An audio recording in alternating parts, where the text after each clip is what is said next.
Hello बच्चों, पाठ 5 गलता लोहा के प्रश्नोत्तर देखिए।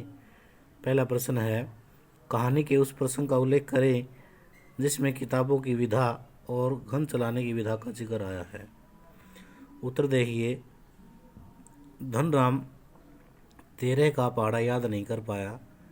शायद उसकी बुद्धि मंद थी या वह मास्टर जी की पिटाई से डर रहा था, इसलिए मास्टर जी ने कहा, तेरे दिमाग में लोहा भरा हुआ है। धनराम का पिता गंगाराम भी उसे पढ़ाने में समर्थ नहीं था, इसलिए उसने पुत्र को धोकने फूकने और लोहे के काम में लगा दिया।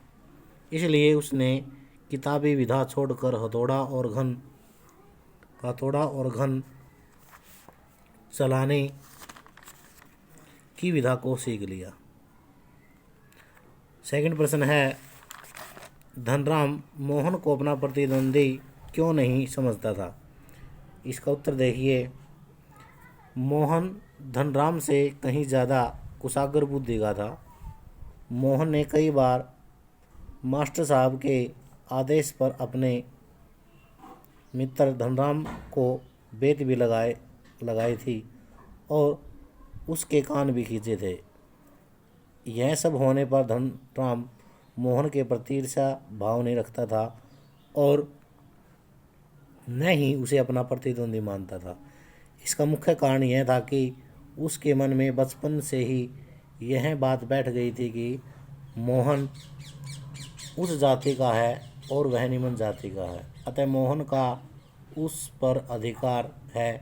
इसके अतिरिक्त मास्टर साहब का यह कहना कि मोहन एक दिन बड़ा आदमी बनकर स्कूल का नाम रोशन करेगा, उसे मोहन के प्रति उच्च भाव रखने पर मजबूर कर दिया। उसे भी मोहन से बहुत आशाएं थी और वह अपनी हद जानता था। इसी कारण धनराम मोहन को अपना प्रतिद्वंदी नहीं समझता था। थर्ड प्रश्न है, धनराम को मोहन के किस व्यवहार पर आश्चर्य होता है और क्यों।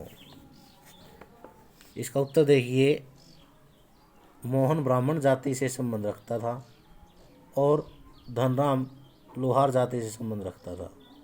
सामान्य तौर पर ब्राह्मण जाति के लोगों का शिल्पकार जाति के लोगों से उठना बैठना नहीं होता था।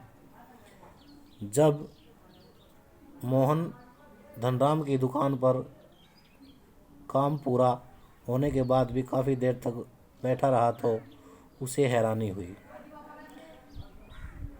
इससे अधिक आश्चर्य उसे तब हुआ जब मोहन ने धनराम के हाथ से हथौड़ा लेकर लोहे पर नपी तुली चोट करके थोकनी को फूका, लोहे को 2 बार भट्टी में गर्म किया और ठोक पीट कर उसे एक अच्छा सुदृढ़ गोले का रूप प्रदान किया। मोहन ने समाज के सभी जातीय भेदभावों को भूलकर एकदम नया काम किया था। ब्राह्मण खानदान के एक युवक का लोहार की भट्टी पर बैठकर काम करना धनराम को बार बार आश्चर्य में डाल रहा था। ये जो हैं इस लेसन के इन प्रश्नों को आपने पहले अच्छी प्रकार से याद करना है, फिर साफ कॉपी में इनको अच्छी तरह लिखना है। जो काम करवाया जाए उसको साथ साथ याद करना,